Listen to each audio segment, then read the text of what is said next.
Selamat bertemu kembali anak-anak.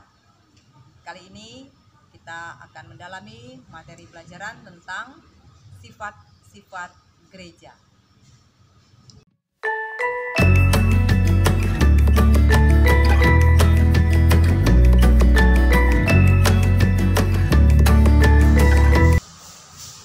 Seperti biasa, sebelum kita mulai mendalami materi, mari kita berdoa terlebih dahulu. Dalam nama Bapa dan Putra dan Roh Kudus, amin. Ya Allah Bapa yang maha baik, hari ini kami akan belajar tentang sifat-sifat gereja.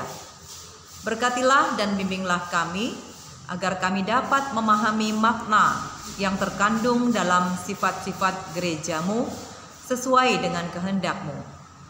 Demi Kristus Tuhan dan pengantara kami. Amin. Dalam nama Bapa dan Putra dan Roh Kudus. Amin. Oke anak-anak, sifat-sifat gereja itu ada 4. Jadi 4 itu 1, kudus, katolik, apostolik. Ibu ulangi, 1, kudus, katolik, apostolik. Kita akan bahas satu persatu, mulai dari sifat gereja yang 1. Gereja merupakan kumpulan orang dari berbagai suku bangsa, tetapi tetap satu dalam iman Kristen. Itu prinsip pertama, ya. Jadi pertama-tama kesatuan gereja itu adalah kesatuan iman yang mungkin dirumuskan dan diungkapkan secara berbeda-beda, tapi imannya satu gitu. Kristus sendiri menghendaki kesatuan gereja dan menjadikannya satu tubuh. Jadi sejak semula memang Yesus menghendaki gereja itu sifatnya satu gitu. Nah, kesatuan gereja tidak boleh dimengerti seperti keseragaman atau tidak sama dengan keseragaman. Jadi satu bukan berarti seragam, tetapi lebih tepat kita mengertinya seperti kita mengerti konsep Bhinneka Tunggal Ika. Bersatu tetapi dalam keanekaragaman. Keanekaragamannya baik di dalam gereja Katolik sendiri maupun dalam persekutuan ekumenis. Persekutuan ekumenis itu maksudnya persekutuan atau persatuan dengan gereja-gereja lain yang bukan Katolik, dengan gereja Kristen Protestan yang lain. Gerakan ekumene itu adalah gerakan atau upaya persatuan dengan gereja-gereja Kristen Protestan yang lain. Jadi sekali lagi, kesatuan gereja itu tidak sama dengan keseragaman ya. Harus kita mengerti justru kebersatuan itu dalam keanekaragaman. Di dalam gereja Katoliknya sendiri bersatu dalam keanekaragaman, juga dengan gereja-gereja lain bersatu tapi dalam keanekaragaman. Di dalam diri Petrus dan para penggantinya, Kristus menetapkan asas dan dasar kesatuan iman serta persekutuan yang tetap kelihatan. Artinya gini, konsep ini akan kita dalami dalam pelajaran berikutnya, tapi kita singgung sedikit dulu bahwa Yesus memilih Petrus menjadi ketua atau pemimpin para rasul. Ya, waktu Yesus hidup dia punya 12 orang murid yang utama yang disebut rasul, dan pemimpin 12 ini adalah Petrus. Nah, pengganti Petrus itu adalah Paus. Sampai sekarang gitu ya. Nah, Yesus menetapkan Petrus, kemudian tentu saja berlaku juga untuk para penggantinya, asas dan dasar kesatuan iman. Jadi pemimpin itu di mana-mana tugasnya mempersatukan memang. Kalian bersatu dalam satu kepemimpinan ketua kelas misalnya. Sekolah kita bersatu dalam satu kepemimpinan kepala sekolah. Nah, pemimpin itu mempersatukan. Jadi tugas pemimpin mempersatukan, seperti itu juga lah Petrus dan juga para penggantinya yang menjadi pemimpin para rasul. Petrus itu kemudian menjadi pemimpin gereja, akhirnya jemaat semua. Begitu juga Paus itu menjadi pemimpin atau mempersatukan umat. dan menjadi pemimpin yang kelihatan. Nah, tidak hanya paus yang memimpin gereja universal, tetapi juga masing-masing uskup yang adalah pemimpin gereja lokal, karena para uskup juga adalah pengganti para rasul, dan paus itu bersama dengan kepemimpinannya kolegialitas bersama dengan para uskup itu. Kristus akan tetap mempersatukan gereja, tetapi perwujudan konkret harus diperjuangkan, dikembangkan, dan disempurnakan terus. Artinya memang Yesus menghendaki kesatuan gereja ya, gereja itu satu tuh memang Yesus menghendakinya. Tetapi bukan berarti sudah pasti satu gitu tanpa kita perlu berbuat apa-apa. Perlu terus diperjuangkan kebersatuan itu, dikembangkan, disempurnakan terus. Maka kesatuan iman mendorong, jadi kalau imannya sudah satu, orang-orang Kristen didorong untuk mencari persekutuan dengan semua saudara seiman. Jadi karena punya iman yang sama, iman pada Yesus, maka semua orang Kristen didorong untuk bersekutu atau bersatu dalam persekutuan yang kelihatan. Nah, menurut Katekismus Gereja Katolik, gereja itu satu karena beberapa alasan. Pertama, satu karena asalnya itu adalah dari Tritunggal Maha Kudus. Jadi gereja berasal dari Bapa, Putra, dan Roh Kudus, Tritunggal Maha Kudus. Kita tahu Tritunggal Maha Kudus itu Allah yang satu dalam 3 pribadi. Jadi asalnya saja sudah satu gitu ya. Allahnya itu satu, 3 pribadi, aneka ragam, 3 pribadi tapi satu. Asalnya aja seperti itu. Jadi gereja itu berasal dari Tritunggal Maha Kudus, maka gereja satu. Yang kedua, gereja itu satu menurut pendirinya. Pendirinya adalah Yesus. Yesus Kristus yang telah mendamaikan semua orang dengan Allah melalui darahnya disalib. Jadi Yesus yang mendirikan gereja ingin semua orang bersatu dengan Allah. Supaya semua orang bisa bersatu dengan Allah, bahkan Yesus merelakan dirinya wafat di salib, menumpahkan darahnya demi supaya semua orang bisa bersatu dengan Allah. Yang ketiga, gereja itu satu menurut jiwanya. Jiwa gereja adalah Roh Kudus. Roh Kudus yang tinggal di hati umat beriman, yang menciptakan persekutuan umat beriman, yang memenuhi serta membimbing seluruh gereja dan menghimpun mereka sekalian dalam Kristus. Jadi yang menjiwai, yang mengarahkan, yang membimbing, yang membuat kita bisa bersatu, gereja itu bisa bersatu adalah Roh Kudus. Jiwa gereja adalah Roh Kudus, maka gereja itu satu. Gereja yang satu ini memiliki kemajemukan yang luar biasa. Tadi sudah disinggung ya. Kemajemukan yang luar biasa itu ada panggilan hidup yang berbeda-beda, aneka bakat, talenta, keanekaragaman budaya dan tradisi yang semuanya itu memperkaya gereja. Tetapi diungkapkan dalam iman yang satu. Pada intinya, cinta kasihlah yang menjadi ikatan yang mempersatukan gereja. Cinta kasihlah yang menjadi ikatan kesempurnaan, itu dikatakan dalam kitab suci seperti itu. Sebab melalui cinta kasihlah para anggotanya saling dipersatukan dalam kebersamaan. Jadi dengan cinta kasih kita akan bersatu. Dengan cinta kasih kita mau bekerja sama dalam persatuan yang harmonis. Jadi yang memungkinkan itu semua adalah cinta kasih. Jadi cinta kasih menjadi ikatan yang menyempurnakan, ikatan yang mempersatukan, dan ikatan ini menyempurnakan. Nah, kesatuan gereja peziarah juga diamankan oleh ikatan persatuan yang tampak dalam 3 bentuk ini. Pertama, pengakuan iman yang satu dan sama yang diwariskan oleh para rasul. Jadi gereja mengakui iman yang satu, iman yang sama, yang bahkan sudah sejak zaman para rasul itu diwariskannya. Maka ada doa aku percaya atau credo atau disebut syahadat para rasul. Ini pengakuan iman yang sama ya. Kemudian juga tampak dalam perayaan ibadat bersama, terutama sakramen-sakramen. Misalnya perayaan Ekaristi. Di gereja Katolik itu kelihatan sekali satunya. atau sama gitu bahkan ya. Jika kita merayakan Ekaristi di gereja A di Pangkal Pinang misalnya, lalu sore hari kita pergi, lalu sore hari kita merayakan lagi Ekaristi pada hari yang sama, misalnya di Malaysia lah, taruh begitu. Kita di gereja Katolik yang dirayakan sama, doa sama, tata urutannya sama, bacaannya sama, bacaan kitab sucinya maksudnya sama, lalu warna liturginya sama bahkan. Jadi perayaan ibadat itu merupakan bentuk persatuan gereja juga.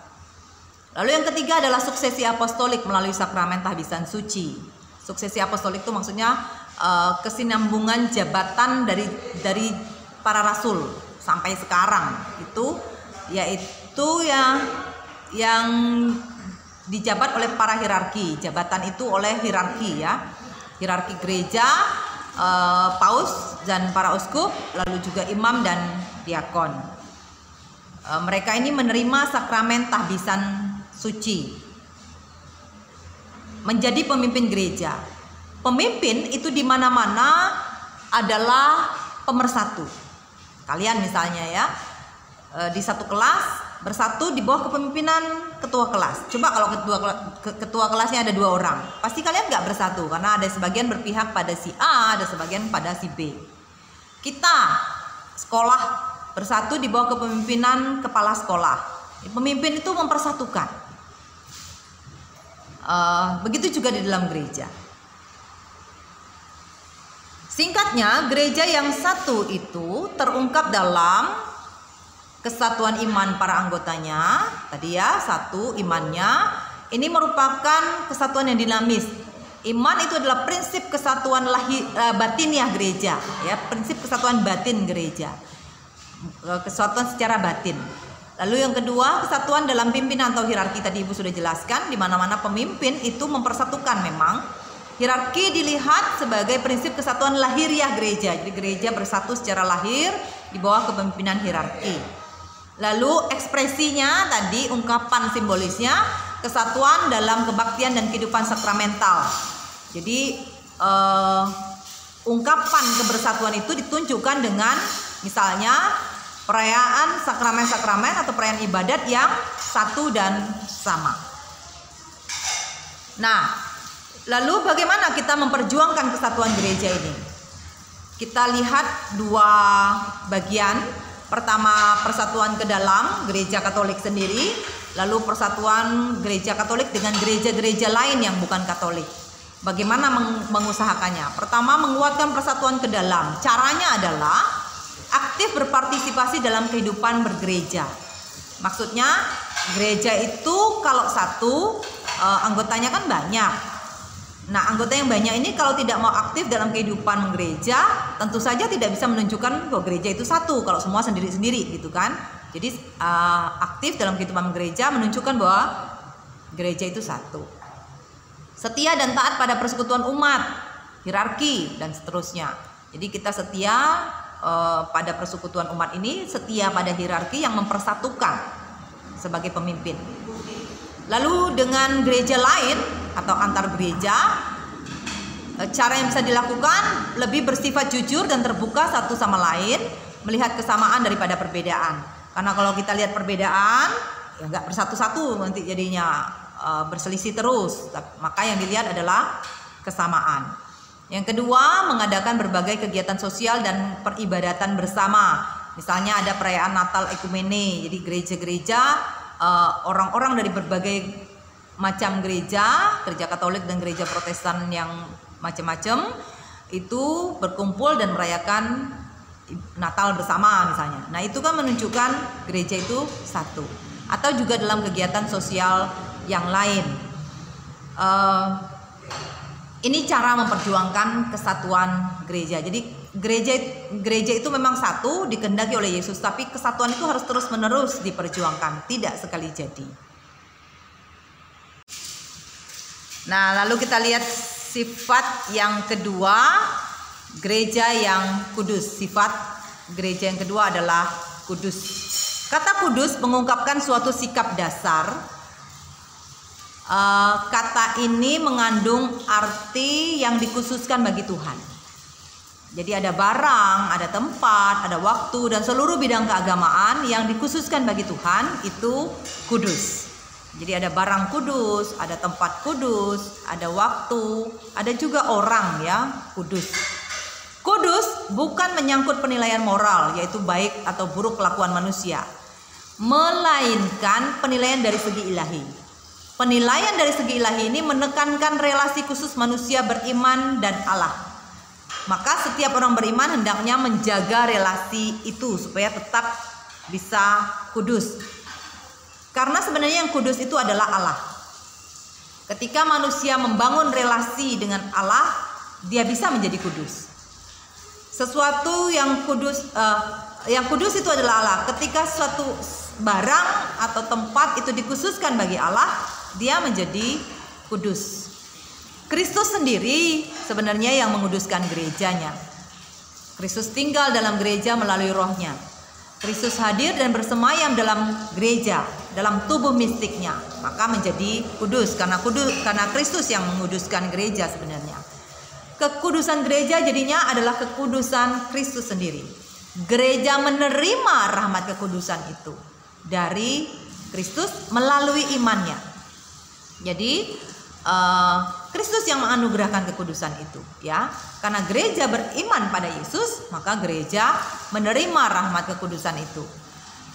Kekudusan ini atau kesucian ini tidak datang dari manusia kalau begitu, melainkan dari Allah yang menyatukan gereja dengan Kristus dalam Roh Kudus. Jadi sebenarnya kekudusan itu anugerah. Manusia ikut kudus karena ambil bagian dalam relasi dengan Allah itu, atau membangun relasi dengan Allah.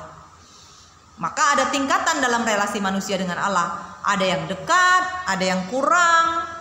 Semakin dekat relasi seseorang dengan Allah, semakin menunjukkan kekudusan orang itu, karena dia ikut kudus gitu ya. Kalau dekat dengan Allah, ikut kudus seperti Allah. Kekudusan yang lahir dari kedekatan relasi dengan Allah itu ditunjukkan melalui sikap iman dan pengharapan yang dinyatakan dalam perbuatan dan kegiatan kehidupan yang serba biasa, hidup sehari-hari. Jadi ketika kita dekat dengan Allah, lalu kedekatan dengan Allah itu berakibat pada, berdampak, berpengaruh pada perbuatan atau tindakan atau sikap hidup kita sehari-hari dengan aneka cara pada setiap orang. Maka kekudusan perlu diperjuangkan terus-menerus. Jadi ini bukan sekali jadi. Kita perlu membangun relasi dekat dengan Allah. Lalu kedekatan relasi kita dengan Allah itu akan berdampak atau berpengaruh pada kehidupan kita. Itu yang membuat kita jadi kudus. Singkatnya, gereja itu kudus karena 5 alasan ini. Pertama, sumbernya. Sumber dari gereja, dari mana gereja berasal adalah kudus. Gereja itu didirikan oleh Kristus yang gereja menerima kekudusan dari Kristus dan doanya. Jadi gereja kudus karena sumber gereja itu kudus, Kristus ya. Yang kedua, tujuan atau arah gereja itu kudus karena gereja punya tujuan memuliakan Allah dan menyelamatkan umat manusia. Tujuan yang kudus ini menguduskan gereja juga.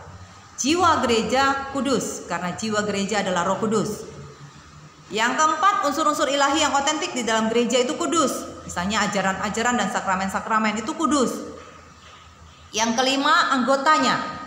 Anggota gereja itu kudus karena mereka ditandai oleh Kristus melalui pembaptisan.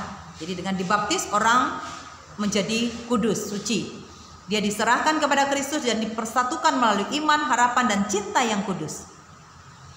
Tetapi ini tidak berarti bahwa anggota gereja itu selalu kudus. Jadi begitu dibaptis dia kudus, selalu kudus atau selamanya dia otomatis kudus. Tidak. Ada juga orang yang anggota gereja yang mencapai tingkat kekudusan yang heroik. Artinya dia sampai rela mengorbankan nyawanya demi imannya ini, dan karena itu kemudian menjadi kudus ya.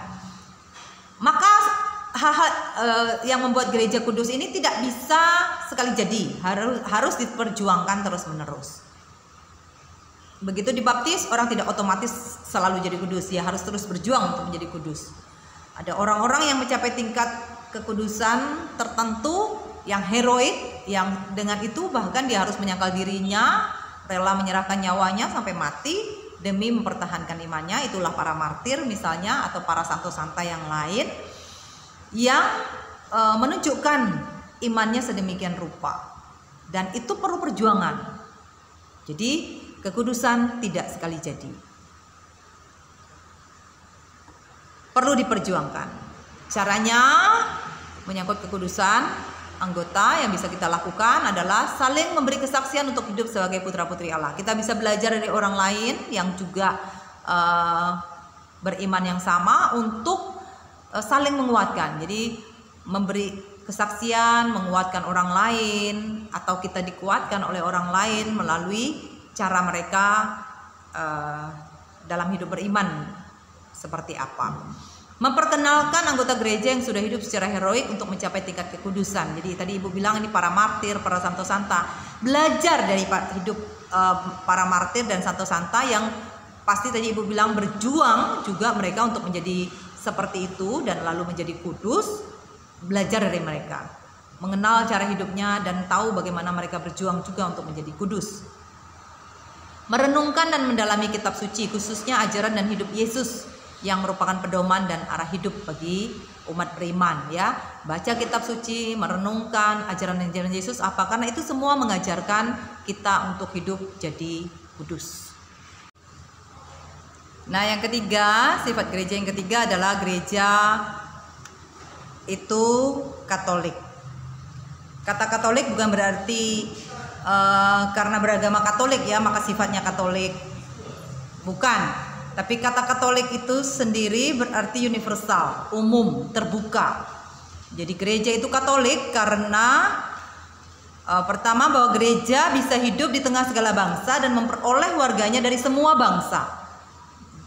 Gereja terbuka, jadi semua bangsa apapun bisa masuk menjadi anggota gereja. Dan gereja hidup di tengah segala bangsa, bangsa apapun. Gereja itu berkiprah ke seluruh penjuru dunia. Lalu ajaran gereja juga dapat diwartakan kepada segala bangsa, dan segala harta kekayaan bangsa-bangsa dapat ditampung sejauh itu baik dan luhur. Jadi gereja, dua arah ya, gereja ke dunia, dunia ke gereja, begitu. Singkatnya, gereja bersifat Katolik berarti gereja itu terbuka bagi dunia, tidak terbatas pada tempat, bangsa, kebudayaan, waktu, golongan masyarakat tertentu.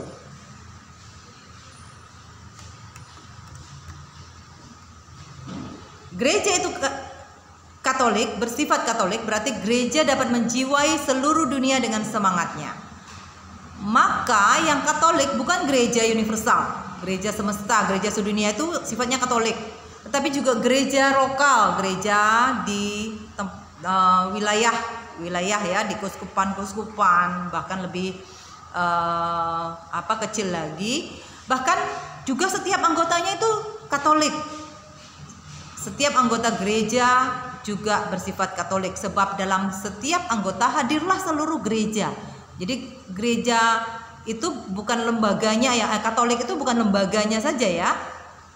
Gereja yang besar itu yang sifatnya Katolik, tapi setiap orang Katolik, setiap anggota gereja juga adalah Katolik, bersifat Katolik, terbuka gitu.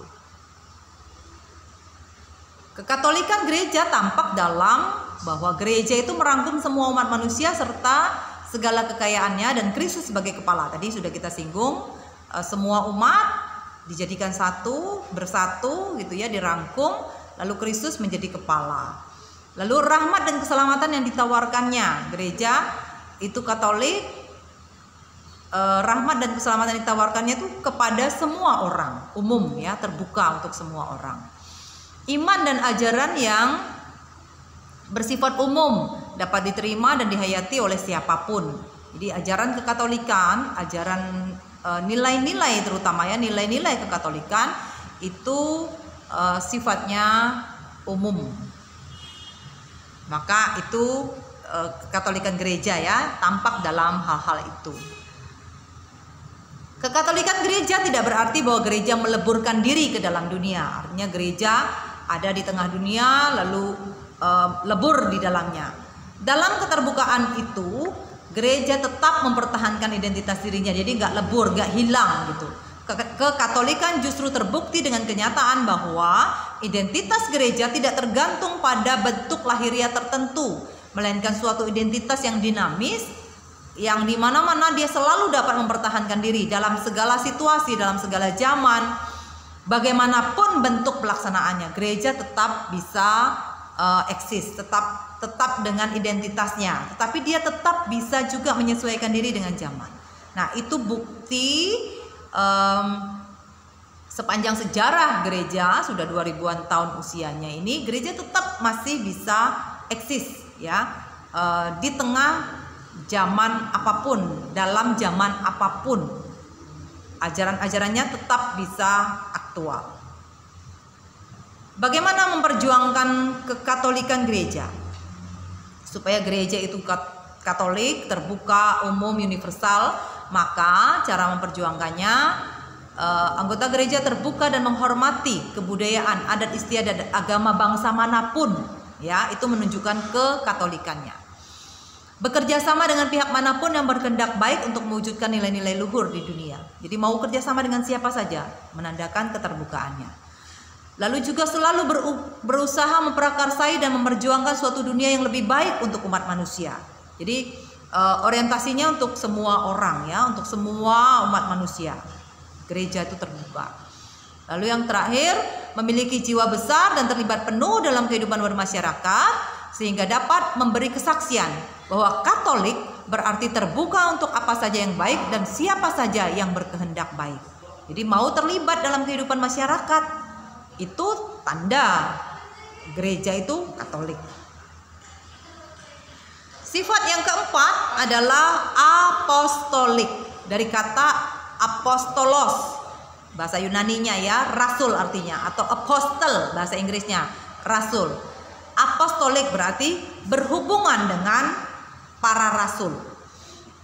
Artinya gereja yang apostolik itu gereja berasal dari para rasul dan tetap berpegang teguh pada kesaksian iman mereka yang mengalami secara dekat peristiwa Yesus. Jadi Yesus memilih 12 orang rasul. Kepada 12 orang ini Yesus menggembleng mereka secara khusus, ngajar khusus gitu ya. Mereka ikut Yesus, kemana Yesus pergi mereka ikut. Yesus mengalami apa mereka tahu semua. Yesus ngajarkan apa mereka dengar. Nah, ini yang dimaksud bahwa mereka mengalami secara dekat peristiwa Yesus. Sampai Yesus wafat, mati disalib, bangkit, naik ke surga, mereka mengalami semua. Nah, ajaran para rasul inilah yang mereka dengar langsung dari Yesus itulah yang diwariskan kepada gereja. Nah, gereja yang berasal dari para rasul ini dan menerima ajaran para rasul ini, itulah gereja yang bersifat apostolik. Jadi ada hubungan historis antara gereja para rasul dengan gereja sekarang, tidak lepas, tidak putus begitu ya. Hubungan historis itu adalah kelangsungan iman dan pengakuan, menyangkut seluruh gereja dalam segala bidang dan pelayanannya. Jadi iman yang diakui gereja sekarang itu iman para rasul dulu, diwariskan kepada gereja. Meskipun begitu, gereja tidak terpaku pada gereja para rasul atau gereja perdana dulu ya, gereja awal itu. Tetap berkembang di bawah bimbingan Roh Kudus dan tetap berpegang pada gereja para rasul sebagai norma imannya. Jadi gereja yang tadi luas, fleksibel, menyesuaikan diri dengan zaman, itu tetap berpegang pada norma. Patokannya itu adalah iman para rasul. Tapi bagaimana ini tetap terus berkembang sesuai dengan zaman. Tapi norma patokan tetap iman para rasul. Nah, ini gereja yang apostolik namanya. Singkatnya, gereja disebut apostolik karena gereja berhubungan dengan para rasul yang diutus oleh Kristus. Hubungan itu tampak dalam pertama, legitimasi fungsi dan kuasa hierarki dari para rasul. Jadi hierarki yang meneruskan jabatan para rasul itu yang sekarang menjadi hierarki ya, itu adalah penerus para rasul. Jadi legitimasi fungsi dan kuasa hierarki itu berasal dari kuasa para rasul. Juga tampak dalam ajaran-ajaran gereja yang diturunkan dan berasal dari kesaksian para rasul. Tadi sudah Ibu singgung, jadi ajaran-ajaran gereja itu semua berasal dari ajaran para rasul yang mendengar langsung, melihat langsung Yesus ngajar dan berbuat apa. Ibadat dan struktur gereja pada dasarnya juga berasal dari para rasul. Yang dilakukan gereja dalam ibadat-ibadat sekarang itu juga punya akar dari zaman gereja para rasul.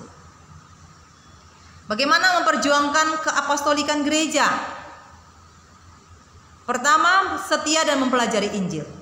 Injil itu kitab suci ya, yang ditulis dengan kesaksian para rasul, oleh para rasul sendiri atau murid para rasul. Jadi mereka menceritakan tentang Yesus, hidup, ajaran dan karyanya. Setia mempelajari Injil, sebab Injil merupakan iman gereja para rasul. Lalu juga menafsirkan situasi, menafsirkan dan mengevaluasi situasi konkret sekarang dengan iman gereja para rasul. Jadi tetap patokan imannya adalah ajaran para rasul itu, iman para rasul itu. Tapi kalau dengan situasi sekarang bagaimana itu konkretkan, ditafsirkan ya. Lalu setia dan loyal pada hierarki. Jelas karena hierarki adalah pengganti para rasul. Nah, ini cara-cara kita memperjuangkan gereja itu tetap bersifat apostolis. Selain keempat itu, satu, kudus, katolik, apostolik, gereja pada zaman sekarang juga dituntut untuk punya sifat-sifat ini supaya tetap menjadi gereja yang kontekstual gitu ya. Yaitu gereja yang lebih merakyat dan mengutamakan yang miskin. Perlu ya gereja lebih berpihak pada yang miskin. Ini sudah komitmen gereja sejak dulu.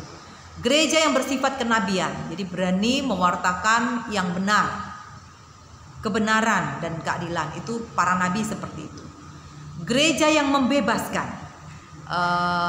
yang membawa kebebasan bagi orang lain, yang mendatangkan atau mewartakan kebebasan. Gereja yang merupakan ragi. Ragi itu kita pakai dalam biasanya adonan roti supaya rotinya bisa mengembang. Nah, kalau gereja menjadi ragi, itu gereja merasuk ke dunia, ke masyarakat gitu ya, dan membuat masyarakat atau dunia ini berkembang. Tapi gerejanya lalu gak kelihatan, seperti ragi dalam roti itu juga kan gak kelihatan. Gereja yang dinamis, yang tidak boleh kaku, statis seperti itu, tapi terus dinamis, bergerak, menyesuaikan diri. Gereja yang karismatis, yang punya karisma, punya wibawa begitu, yang bersuara tapi suaranya lalu didengar. Nah, gereja atau sifat ciri gereja yang seperti ini yang dituntut oleh zaman sekarang, perlu dimiliki oleh gereja. Demikian materi pelajaran kita tentang sifat-sifat gereja. Kita akhiri pertemuan kita kali ini dengan doa penutup. Kita akan lanjutkan dengan pertemuan yang akan datang. Mari kita berdoa dalam nama Bapa dan Putra dan Roh Kudus. Amin. Ya Allah Bapa Maha Baik, hari ini kami telah belajar tentang sifat-sifat gereja. Berkatilah dan bimbinglah kami agar kami selalu berupaya mewujudkan sifat-sifat itu dalam hidup kami sesuai dengan kehendak-Mu. Demi Kristus Tuhan dan pengantara kami. Amin. Dalam nama Bapa dan Putra dan Roh Kudus. Amin. Selamat bertemu kembali. Terima kasih.